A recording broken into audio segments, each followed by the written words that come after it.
This G-rated musical adventure about diversity and inclusion goes down about as easily as a cold glass of lemonade on a hot summer's afternoon, but it might well result in a commensurate sugar crash. Ugly Doll's hot pink, gap-toothed leading lady, Moxie, Kelly Clarkson, hasn't got a clue she's a reject.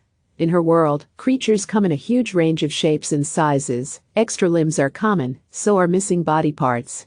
But although Moxie is loved and accepted by her fellow inhabitants in the upcycled town of Uglyville, she has a nagging feeling that she's missed her higher calling, which for a toy means being matched with the right child. So, Ugly Doll's skew-whiff heroine persuades her motley bunch of misfit mates, motor-mouthed Ugly Dog, Pitbull, world-weary Wage, Wanda Sykes, gentle giant Babo, Gabriel Iglesias, and one-of wise man Lucky Bat, Wang Liham, to travel beyond Cardboard Mountain. Whereupon they are confronted by the Institute of Perfection, a boot camp for toys in which difference simply isn't tolerated. Brats like dolls that roll off the assembly line here are judged solely by their symmetry. The smallest downturn of a nose is enough to lead to social ostracism.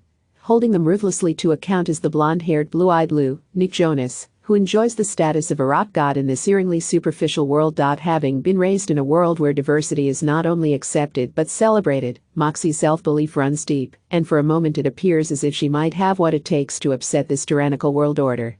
But nobody suspects the ugly depths to which Lou is prepared to sink in order to protect his privileged position. Based on an eccentric range of stuffed toys, Ugly Dolls uses its naive felt characters and their machine-knitted counterparts to champion a gentle message of tolerance across race, sexuality and disability, without being overly didactic. The first animated feature produced by STX Family Division is no Toy Story, although it has clearly been influenced by that benchmark Pixar animation, but it's well pitched towards its intended early primary school demographic. Moxie's resilient spirit and positive body image make her a good role model for very young girls. There's a sweet scene towards the end of the film in which a child recognizes herself in those missing teeth.